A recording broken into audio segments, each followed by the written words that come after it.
Welcome, everyone, to the next episode of Provo City School District's What's Up with the Soup podcast. I am Superintendent Wendy Dau. On this week's episode, I sat down with Representative Marsha Judkins. Marsha is one of the members of the Utah House of Representatives from Provo, as well as a former Provo City School District school board member.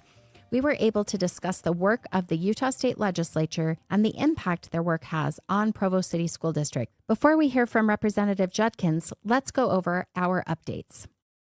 Fall break begins next week on Thursday, October 17th. Students will return to class on Wednesday, October 23rd. Please note that the teachers will return on Tuesday, October 22nd for Professional Development Day, but our students get one extra day of fun.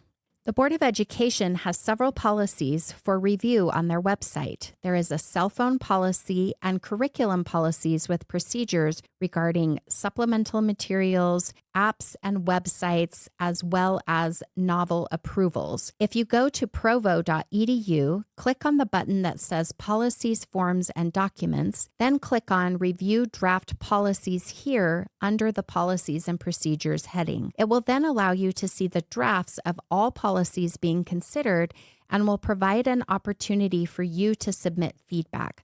Our Board of Education and district leadership would love to hear from you. On Tuesday, October 29th, we will host a Dixon community meeting to discuss further options about the Dixon Middle School site. This will be held at 6:00 p.m. at Dixon Middle School in the auditorium. There will be a trunk or treat following the meeting for all of our littles across the district. Information on the Dixon site and the financing of the district's building projects will be discussed more specifically at this meeting. We have received lots of feedback from our constituents about what they would like to see, and we would like to provide more specific details about these options and receive feedback. Would you like to have your voice heard on matters of the district? We have two opportunities for you to be involved with Provo City School District. One is a Citizens Connections Committee, which will meet and provide feedback to the district on a variety of topics. The second committee is a Parent Advisory Committee for parents of current students within our schools. The purpose of this committee is for district leadership to understand the challenges and concerns that our students have as they attend our schools so that we can help to make our schools welcoming spaces for all. If you would like to serve on either of these committees, an application will be made available electronically prior to fall break. More information to come, and we are excited to hear from you and work with you. The next school board meeting will be a study session and business meeting on Tuesday, October 22nd. Please look for more information to be posted on the district website as we get closer to the date. Continue watching for my weekly videocasts in your email every Monday. These videocasts provide one place for you to learn about important things happening across the district. And now, let's get on to our conversation with Representative Judkins. So welcome to our podcast. Thank you. I'm happy to be here. So, Marsha, you've been spending some time in our schools this week. So tell us a little bit about the experiences that you've had as part of this legislator in the day classroom. Yeah, so it's actually been really fun. I love to teach, though. I teach at UVU. And so yesterday I taught a class at Shoreline Middle School, and today Independence High School. And of course, the students are a little different, but I think it's so important that we get younger people interested and involved in what's going on in their government. I agree. I just came from a student advisory council that advises the Board of Education, and it's interesting to watch those students as they're asking questions about, I had no idea that this is how this became a policy. I had no idea that this is how we make decisions or rules. Right. It's really important for them to be aware of that, for sure. Yes. Tell us how long you have been in the state legislature. So I was elected in a special election in 2018, in June of 2018. Okay. So it's been a little over 6 years. Okay.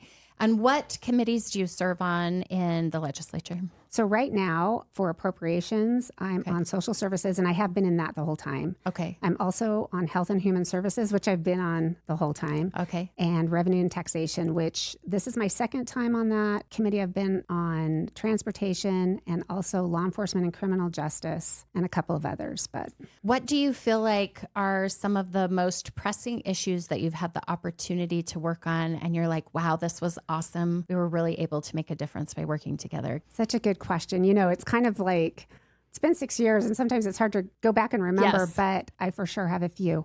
I have been working in the housing and like rental space for a bit. And we are the first state to have passed a pathway for expungements for evictions. And that was some work that I did with the housing advocates. And then also we had to get on board landlords and the lawyers who do the evictions. And so it was quite a process, but at the end, it was great. I'm very proud of that. And I hope that we can continue to work on that and make it better. Also there, we did a bill so that domestic violence survivors can get out of leases in a way that's fair to both the landlord and to the survivor. And that hopefully, and it already has, decreased the evictions for those domestic violence survivors. Those are incredible things to work on. Tell me more about some of the barriers that people face. Maybe individuals who are unfamiliar with this don't understand like why an eviction becomes such a barrier to an individual and why getting rid of that on their record becomes so important in terms of housing stability. So especially right now where the housing market is so tight, if you have an eviction on your record, a lot of times most places toss you right at the beginning. So you don't even get an opportunity to find another place to rent. And then once you become homeless, it's just this self-perpetuating thing. And it's really hard to find a place to live. And many of these evictions, you know, I'm not saying that there's no bad renters. There are definitely renters who need to be evicted. But thousands of these evictions are dismissed. They're not even ever taken to court. They're not even completed evictions, but they are still on their records. Oh, really important, I think, for people to understand that and how that does become a barrier. Tell us a little bit more about domestic violence situations. One of the things I've heard from legislators is they really do want to figure out ways to make sure that families are safe, children are safe, women are safe. How does that piece about being able to get out of a lease, how is that going to protect them and help them? So a lot of times someone who is being abused in their home will stay because they don't know what else to do. Like, it's a very scary situation in the first place, and to have that hanging over their head, it's scary enough just to have to leave this situation, but then to think financially, how am I going to handle this and how is this going to be taken care of? And a lot of times they will just flee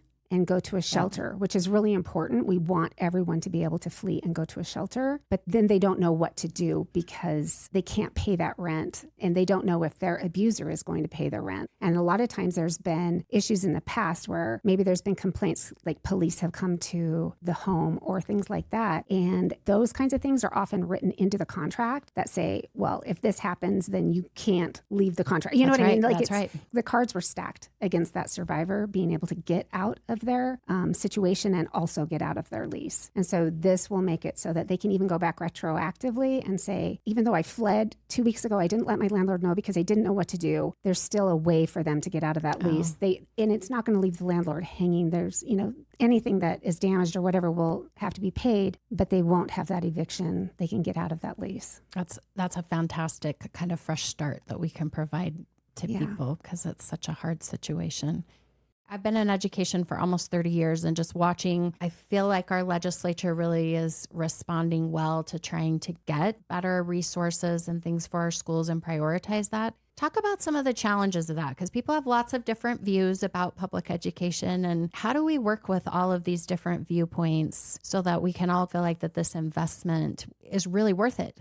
I'm biased too. So we got two biased people. Yes. And, you know, the reason that I actually ran for the legislature in the first place is because of the dysfunctional relationship that I felt was, you know, when I was on the board, the Provo School Board and the legislature. And I still feel like it's a fairly dysfunctional relationship. And it's not because anyone wants it to be dysfunctional. There's just competing interests. And then we have a group of legislators. We talk about like who makes up the legislature, right? Well, there's not a whole lot of renters. So that's why we haven't had laws about, protecting renters. But we also don't have a lot of educators or people who have been on boards of education. And so we have so many bills that are sponsored each year, and they're not all heard, but dozens are passed every year. And then the expectation is that education will have everything in place to follow these bills, within a few months. That's right. And a lot of times there's no funding attached, and it's almost an impossible situation that we put our educational, like our boards and our LEAs into. And so everybody that I speak to, even all my legislative friends, want public education and educators to succeed and to be healthy and happy and all of that. And yet we keep passing bills as if education is sick and broken and we need to be fixing it. But legislators don't know the fix. That's the problem. Right. So we keep fixing it in ways that just make the education community run around in circles trying to keep up.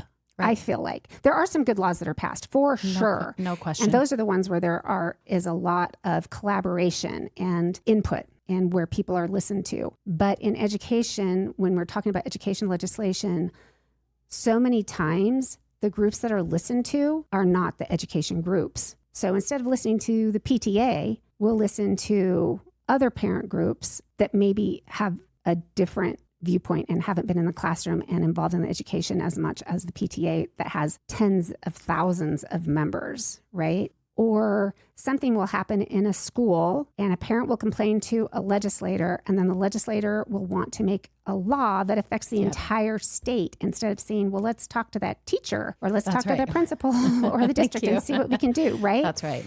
It's just super unfortunate. And then layer that on top of, and here's where my bias is really going to come out, layer that on top of vouchers where we are spending millions of dollars, tens of millions of dollars on private schools.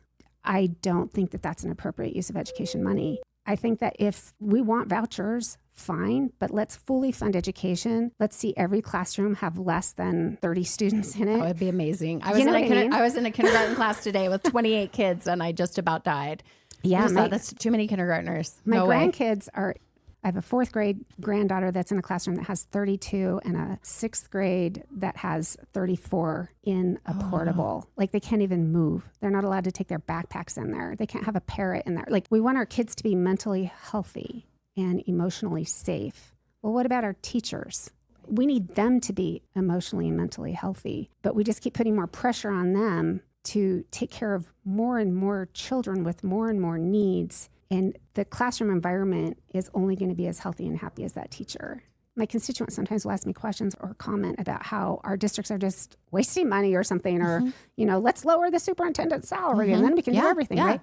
Okay, if we lowered your salary, what could we do with that money? Nothing. It's not like you're getting paid enough to lower your salary and do anything, Right. Our administrations here in our districts here in Utah are the lowest. We spend less on administration in Utah in our districts than anywhere else in the United States. Yep. When we have bigger districts, traditionally, like sometimes in other states, one high school will be a district and you're wasting money on all of those administrative costs. We don't do that here. We really try to be, I think, as economical as we can be, but you also have to give the support to the schools, and that has to come from somewhere. And we want good administrators. Yes. I personally don't feel like our administrators are being paid too much at all. Right. Because we need good people with good backgrounds, good experience, good education, good ideas, and you've got to pay for that. Yeah, and they're definitely the problem solvers. They have to be the ones that are helping make sure the teachers are happy so that the instruction is going to be the best possible. The two key people in a child's education of making sure that they learn are, well, the parent, obviously, but also the teacher and then the principal, because they're creating the culture of that school. Yes. And I think we forget about that piece of it. Becomes really important too. How would you advise a teacher to communicate to a legislator about what is taking place in their classroom and the supports that they need to be able to be effective?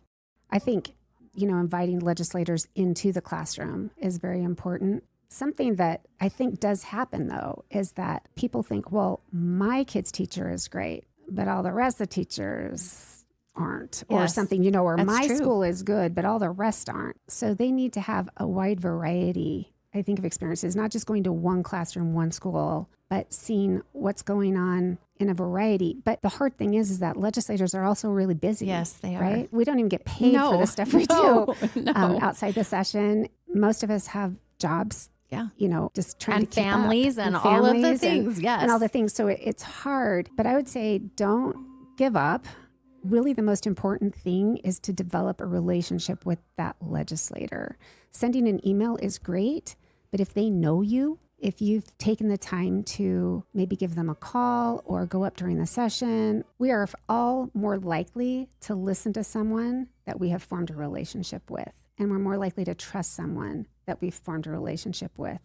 I can think of a constituent. I just love this man. And he took the time to come to my house and bring me a book that he thought I would like, just drop it off. He didn't spend a ton of time, I've only met him face to face one time, but we have this great rapport, and I make sure he knows what's happening. Well, and I think what it does as well is, even if you're still disagreeing with this person, you are developing a sense of trust. So you trust that perspective, and you can say, okay, well, this person is not clearly just a single entity that thinks this way. There are others that also think this way.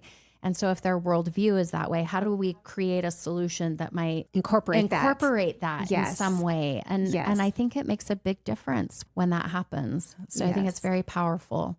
I get teachers all the time that ask me, well, I don't even know how to approach a legislator. Like, what would be some ways in which I could do that so that I could start that dialogue with my legislator? Every legislator's different, but I never mind if someone comes up to me and says, hey, you're my legislator, right? And then always introduce yourself and say your full name and how you know them from, or if you don't know them, because we do meet so many people and it's really hard to keep everyone straight, and just don't take a ton of time. I would say that too. As you communicate with your legislator, bullet points are great.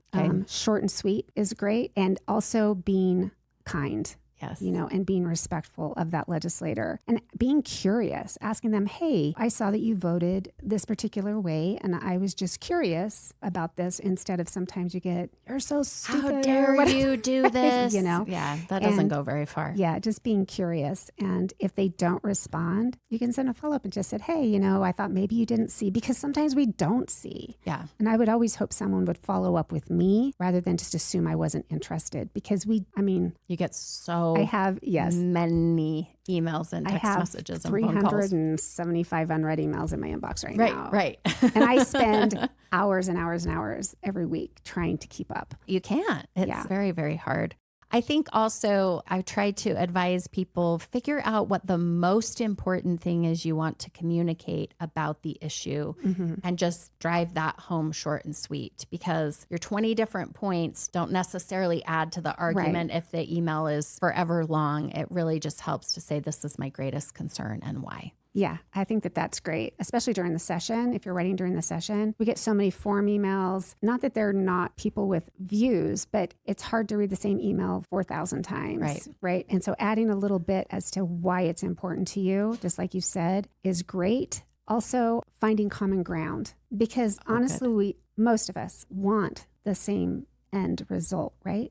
Yeah. We want good quality of life. We want educated kids. We want happy people. We all want the same. We want safety. We want our families to prosper. And so finding that common ground and remembering that that legislator isn't an enemy. They're not someone to be hated. They're not someone who is trying to make everyone miserable. They're really not. When I went to the legislature, I thought I was not going to like everyone, right? I thought, oh, how could I like these people?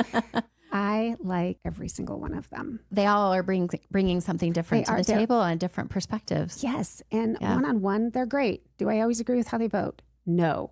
Am I ever really, really, really angry? And do we get in real intense debates? Yes. Yeah. But they're doing what their life experience and their beliefs think is the right thing. I think that's something that you just learn, I guess, as you get older, that it is about your life experience has shaped you. It isn't because this person is purposefully trying to create evil this. somehow. No, it really is just about different things have shaped them in a different way, and that's okay. Yeah. And so I love what you're saying about finding that common ground, because I think too often we zero in on the difference that's driving a wedge between us instead of saying, what can we come together on? And what are just some basic things that we can agree upon? And now let's evaluate and see if this piece of legislation or this policy is actually going to really, truly help us accomplish that. One more thing is that compromise is not a dirty word at all. No. It's the way the Constitution This is the only way it happened. Yes. And sometimes we are not going to get everything we want. I have very rarely gotten everything I wanted in some legislation, but I've gotten something, and that's better than nothing. And when we alienate people, we get nothing. I had another superintendent that was talking with all of us as a group and talked about it isn't about trying to change the legislation or change the mind of a legislator or a particular committee. It's about helping them understand education's perspective, because sometimes it's just a language change. Right. Sometimes it's just would it be okay if we took this part out? Or if we added this component, would that ease your stress about this?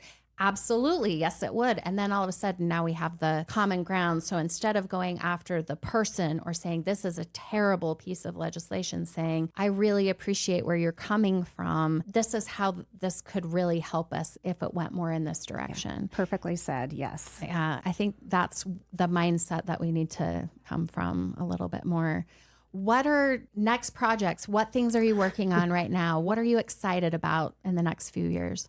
Probably the next big project is that I am running for Provo mayor Woo-hoo! next year. So that's a very big project, for sure. And it stems from my perspective that I've gotten on the board and then at the state level. I have just learned so much about so many, like I said, all these committees I've been on, all the bills that we've passed and all the research that I've done. I see ways that Provo can just take off, do so much better. And we're doing well. I'm not going to say, No, that's a great community. I just think that we can do better. Yeah. We can do better. And that's probably what I'll miss most about not being in the legislature is I get so many emails that are so informative. And I go to so many meetings that are so informative. I can go to a meeting on childcare, and I can go to a meeting on housing, and I go to a meeting on transportation, and I go to all of these things that I can choose to go do because people send me invitations because they think legislators are important. Right. And I try to go to as many as I can, and it's so fascinating and interesting, and I want to put all that information to use it. And I think you have a unique perspective too, as you've worked at the state level and also at a local level, and how important it is to have good relationships just across the board to make things better for everyone. And that community is really where it's at. You know, the state shouldn't be making laws as much as we do, seriously, and we cannot fix community. Yeah. As the communities are, as the cities are, that's how the state will be. Yeah. Well, I just want to thank you so much for spending time in our schools, for serving our state in our legislature. This has been incredible, and thank you for being on our podcast. And thank you. It's been an incredible experience, so thank you. Thank you, everyone, for joining me for this week's episode of What's Up with the Soup. As always, all episodes will be posted on the district website, YouTube, and anywhere you get your podcasts. If you have any topics or questions you would like us to discuss, please email us at podcast@provo.edu.